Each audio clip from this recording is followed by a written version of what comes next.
12ஆம் வகுப்பு கணித பாடத்தில் நமக்கு இந்த முடிவு இருக்கு. இதுக்கான நிரூபணமும் அதிலே இருக்கு. இந்த முடிவு பல கணக்கு தீர்க்கறதுக்கு நமக்கு பயன்படுது இல்லையா? அதனால இது எப்படி வந்ததுன்னு தனி வீடியோ போடுறேன்னு சொல்லியிருந்தேன். இப்போ அதை நான் இப்போ போட போறேன். என்ன நிரூபிக்கணும்? Modulus z square equal to z into z bar அப்படின்னு சொல்லி நம்ம நிரூபிக்கணும்.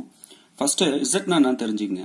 zனா x பிளஸ் iy, அதாவது ஒரு கலப்பெண்ணின் பொதுவான வடிவம் தான். z equal to x plus iy, செவ்வக வடிவம் இது அப்படின்னு சொல்லுவாங்க. ரைட்? அப்போ z பார்னா என்ன?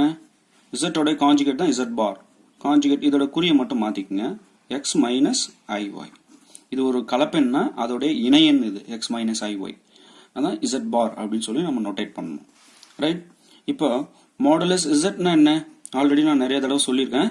மாடுலஸ் zனா root of X square plus Y square. Right?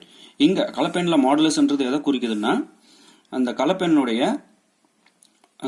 கலப்பெண் தளத்தில் ஆதிப்புள்ளிக்கும் அந்த கலப்பெண்ணுக்கும் இடையே உள்ள தொலைவு, அந்த தொலைவு தான் மாடுலஸ் z அப்படின்னு சொல்லி சொல்லுவோம். இப்போ இதான் கலப்பெண் தளம் அப்படின்னு வச்சுக்கோங்க. இதுதான் ஆதிப்புள்ளி. ரைட்? இந்த ஆதிப்புள்ளிக்கும் அந்த கலப்பெண் z கலப்பெண் எங்கேயோ ஒரு இடத்துல இருக்கும் இல்லையா? ரைட்? நான் இங்க இருக்கிறதா எடுத்துக்கிறேன்.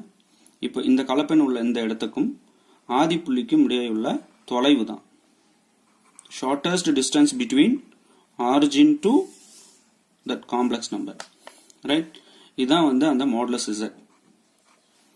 ஓகேவா? இதை நீங்க மைண்ட்ல வச்சுக்கணும். இப்போ modulus z root of X square plus Y square நமக்கு தெரிஞ்சிருச்சு. இப்போ இதுக்கு ஸ்கொயர் பண்ணுங்க. ரெண்டு பக்கமும் வர்க்கப்படுத்த, வர்க்க மூலம் கிடையாது, வர்க்கப்படுத்த. இப்போ ஸ்கொயர் பண்றேன். ஸ்கொயர் பண்ணும்போது நான் root of X square plus Y square the whole square. Right? இந்த பக்கமும் ஸ்கொயர் போட்டுருக்கேன், இந்த பக்கமும் ஸ்கொயர் போட்டுருக்கேன். இப்போ இந்த ஸ்கொயருக்கு ரூட்டு கட் ஆயிடும் இல்லையா? இப்போ modulus z square equal to x square plus Y square. இப்போ மாடுலஸ் z ஸ்கொயரோட வேல்யூ கிடைச்சிருச்சு, x square plus Y square. Right? இப்போ இது என்னன்னு பாத்தீங்கன்னா LHS. எனக்கு LHS கிடைச்சிருச்சு. இப்போ RHS கண்டுபிடிக்க போறேன். என்னது? z இன்டு z பார். ரைட்? zனா என்ன சொன்னேன்?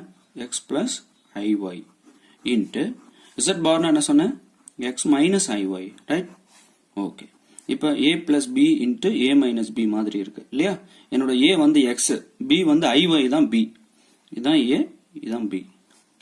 இதான் a, இதான் b. ரைட்? நான் அந்த ஃபார்முலா உங்களுக்கு தெரியலையா? நம்ம லோவர் கிளாஸ்ல படிச்சிருப்போம். a plus b into a minus b equal to a square minus b square. இதான் அந்த ஃபார்முலா. ரைட்? இப்போ இங்க என்ன பண்ண போறோம்? a square minus b ஸ்கொயர்னா x square minus b iy, அது சேர்ந்துதான் b. அப்போ x ஸ்கொயர் மைனஸ் iy த ஹோல் ஸ்கொயர். ரைட்? இந்த x ஸ்கொயர் அப்படியே வச்சுக்கோங்க, இந்த மைனஸ் அப்படியே இருக்கட்டும். இந்த ஸ்கொயர் ஐக்கும் கொடுங்க, ஒய்க்கும் கொடுங்க. So I square into Y square. Right? கலப்பெண்ணில் ஐ ஸ்கொயர் அப்படின்னா என்னன்னா மைனஸ் ஒன்னு அர்த்தம். அதாவது ரூட் மைனஸ் ஒன் ஐ அப்படின்னு நோட்டேட் பண்றாங்க. இப்போ ரெண்டு பக்கமும் ஸ்கொயர் பண்ணீங்கன்னு வச்சுக்கோங்க, இங்க ரூட் கட் ஆயிடும். So minus one equal to I ஸ்கொயர்னு வந்துடும். அப்போ ஐ ஸ்கொயர் வர இடம்லாம் நம்ம என்ன பண்ணிடலாம்? மைனஸ் ஒன்னு யூஸ் பண்ணிக்கலாம். ஸோ எக்ஸ் ஸ்கொயர் மைனஸ் இந்த ஐ ஸ்கொயருக்கு ஒரு மைனஸ் ஒன்று வரும் இல்லையா? இங்க இன்ட்டு தான் இருக்கு. Right? Into y square. Okay? So x square minus into minus plus ஆயிடும். 1 இன்டு ஒய் ஸ்கொயர் ஆயிடும். இது z இன்டு z பாரோட விடை. கரெக்டா? இப்போ 1 2 பாருங்க, இதோட value X square plus Y square தான். இதனோட வேல்யூ பாருங்க X square plus Y square தான்.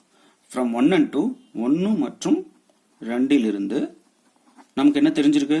Modulus z square is equal to z into z bar அப்படின்னு கிடைச்சிருக்கு. ஓகே? இந்த ரிசல்ட் நமக்கு டைரக்டா சம்ல நம்ம பயன்படுத்த ஆரம்பிச்சிரும். இப்படி நிரூபிங்க, modulus z square equal to z into z bar என்ன நிரூபுகன்னு கேட்டா இதை மட்டும் நீங்க போட்டா போதும். இந்த மாதிரிலாம் கேட்கறதுக்கான வாய்ப்புகள் உண்டு. ஏன்னா இப்ப பாத்தீங்கன்னா JEE எக்ஸாம்லாம் பாத்தீங்கன்னா என்ன கேட்கறாங்கன்னே தெரியல, அந்த அளவுக்கு போயிட்டு இருக்கு. ஏன் நம்ம 10th 12th 11th இந்த பப்ளிக் எக்ஸாம்ஸ்லேயே பாத்தீங்கன்னா இப்போ ப்ளூ பிரிண்ட் எல்லாம் தூக்கிட்டாங்க. எங்க இருந்து வேணாலும் எப்படி இருந்து வேணாலும் கேள்விகள் வரும். இந்த மாதிரி சின்ன சின்ன ரிசல்ட் நிரூபிங்க அப்படின்னு தான் இப்பெல்லாம் மேக்சிமம் கேட்கறாங்க. ஸோ இதெல்லாம் நம்ம ஒன்று கூட விடாம போட்டு பார்த்துக்கிறது நல்லது. தேர்வில் வெற்றி பெற வாழ்த்து.